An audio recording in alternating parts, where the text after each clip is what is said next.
at church. So I'm going to do our prayer today. So here we go. Heavenly Father, thank you for this wonderful day. Please bless everybody that's sick or needs you or any needs.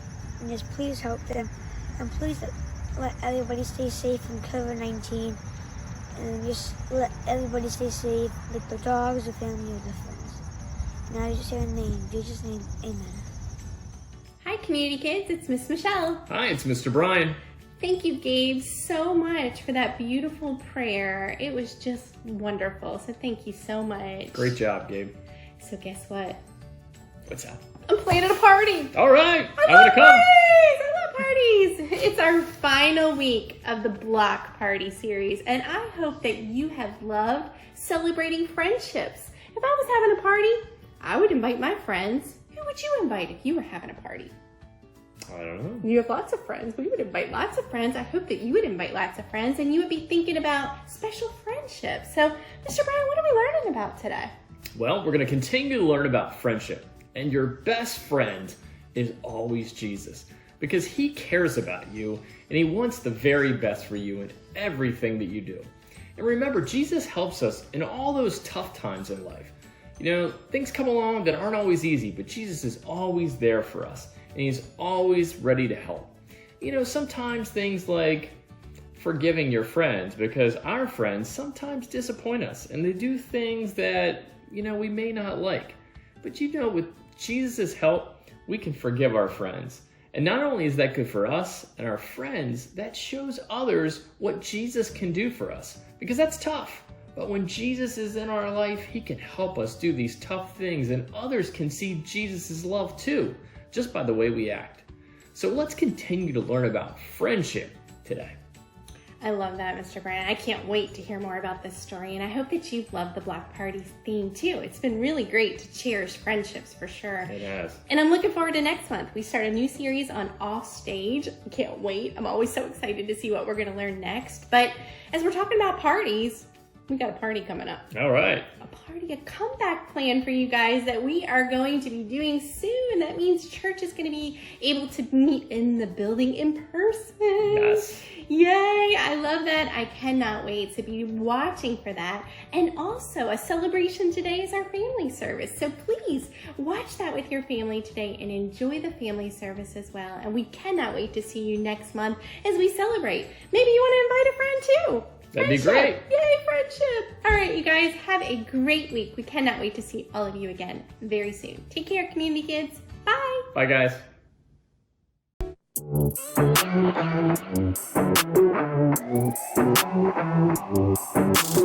Jesus, you have been so faithful. Jesus, you have been so true. I will be forever thankful, 'cause I never had a friend like you. Help me to be who you've been to me, to everyone I see. Let us love one another with a love like no other yet. That's the way you love us, God. Never turn away, you are with us every day, yeah. That's the way you love us, God. Your love has always been beginning to end. There's never been a better friend. So let us love one another with our love like no other yet. That's the way you love us, God.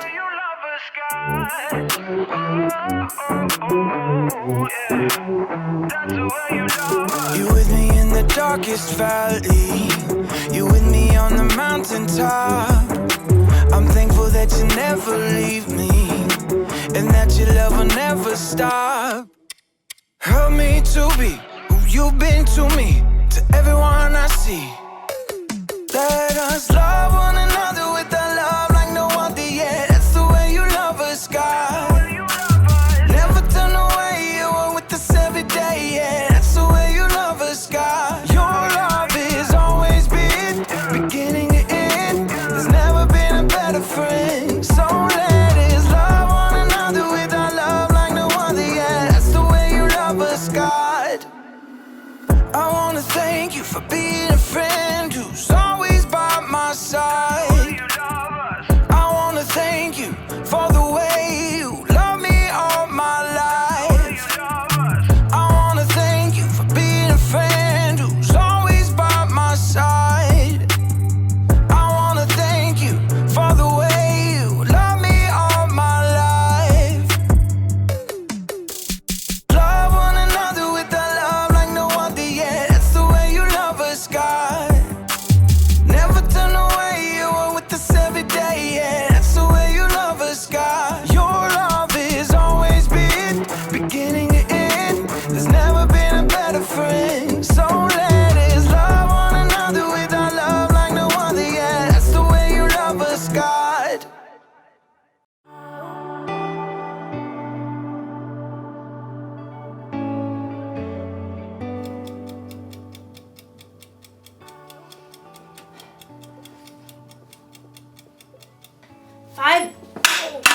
5 minutes on the other side, and I will have the perfect imaginary burger. Hey there, Haley here. I am practicing for a cookout I'm having next week, and I'm not actually cooking anything right now.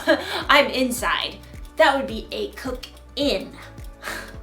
So I've never really cooked for any of my friends before, so I just wanted to be prepared because I want them to still be my friends after the cookout's over. Just kidding. That's not how friendship works. Friendship is using your words and actions to show others you care. I don't think friends should stop being friends for little things like food tasting bad. It's delicious. And I think you can even stay friends with someone if they, say, accidentally burn you with a hot potato. Hot potato, hot potato, hot potato, ha, ha, ha, ha. Friendship can last through most anything. Unless a friend makes fun of my hat, then it's over. Oh, time to flip an imaginary burger. Woo! Today's story is about a time when one of Jesus' friends did something really bad. Jesus could have flipped out. But he didn't do that. He didn't do that. I'll see you soon. Oh, let's see. Can't turn the camera off with the mids. Sorry. The Bible. It's 66 books of history, stories, letters, and poetry that fit together to form God's one big story.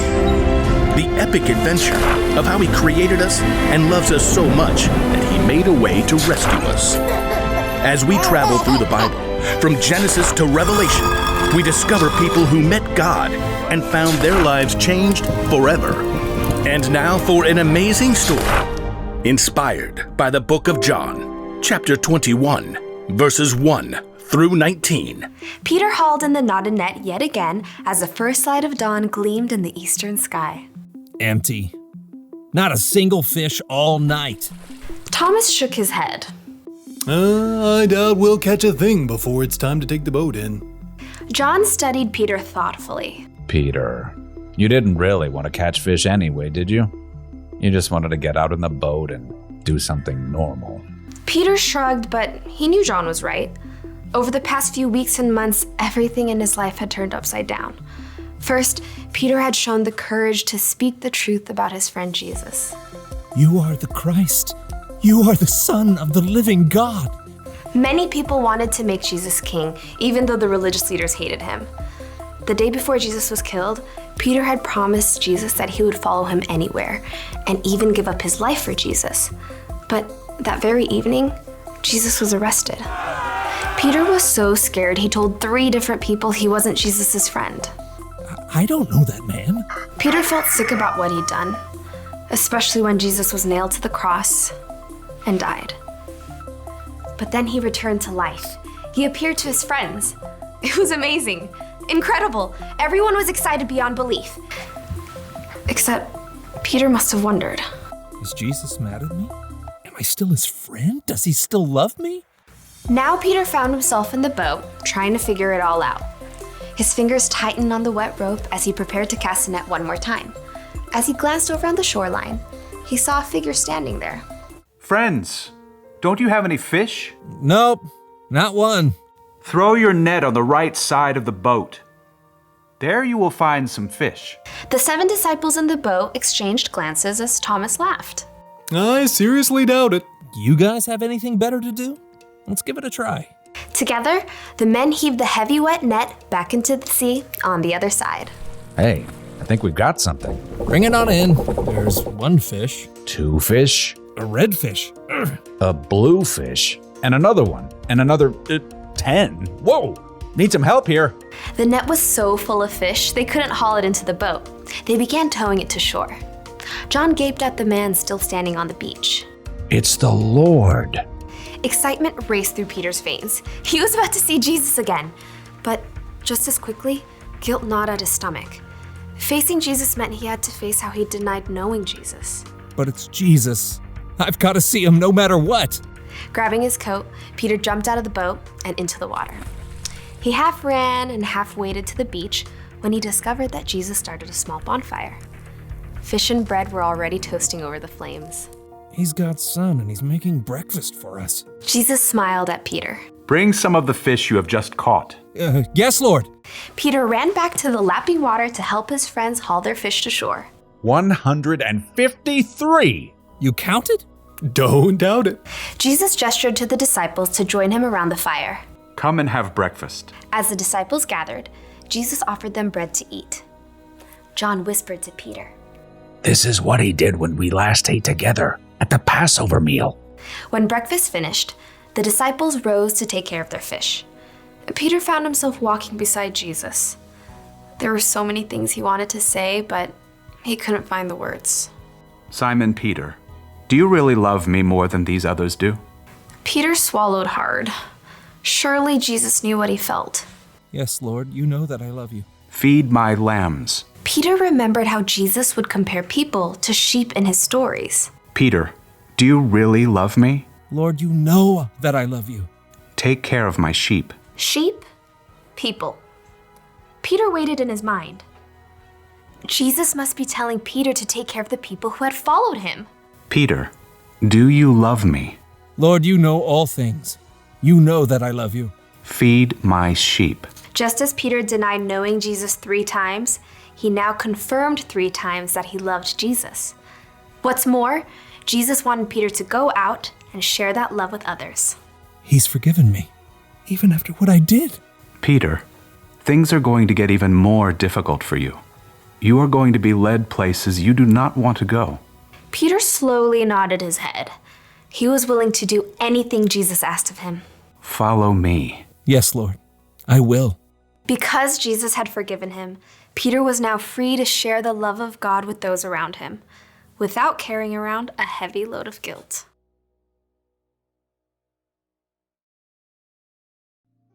Okay, so picture this. You have a best friend. You do everything together. You eat together. You play games together. You tell each other everything. And then, when your life gets really hard and you need your friend there the most, your friend pretends she doesn't even know you. That's not cool, friend. Wouldn't that make you so mad?